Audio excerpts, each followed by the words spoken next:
ఒక రాజ్యంలో మంత్రిగా పనిచేస్తున్నటువంటి వ్యక్తి ఎప్పుడు పాజిటివ్గానే ఆలోచించేవాడు. ఏం జరిగినా దానిలో పాజిటివ్నే చూసేవాడు.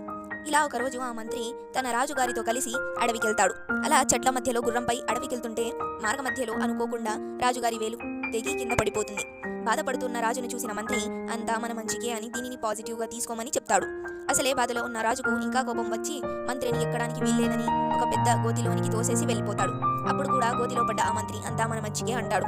అలా రాజు ఒక్కడే వెళ్తుండగా అడవిలో మనుషులను తినే జాతికి చెందినటువంటి వాళ్ళు రాజును బంధించి వాళ్ళు జరుపుతున్నటువంటి జాతరలో భాగంగా తమ దేవతకు ఆహారంగా రాజుని బలి ఇవ్వాలి అనుకుంటారు. అప్పుడు అందులో ఒకడు తమ ఆచారం ప్రకారం ఆ రాజుకి అన్ని అవయవాళ్ళు సరిగ్గా ఉన్నాయో లేవోనని పరీక్షిస్తాడు.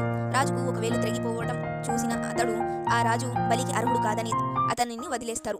అప్పుడు ఆ రాజు వెంటనే పరిగెత్తుకుంటూ వచ్చి మంత్రిని గోతిలో నుండి పైకి లాగి క్షమించమని అడుగుతాడు.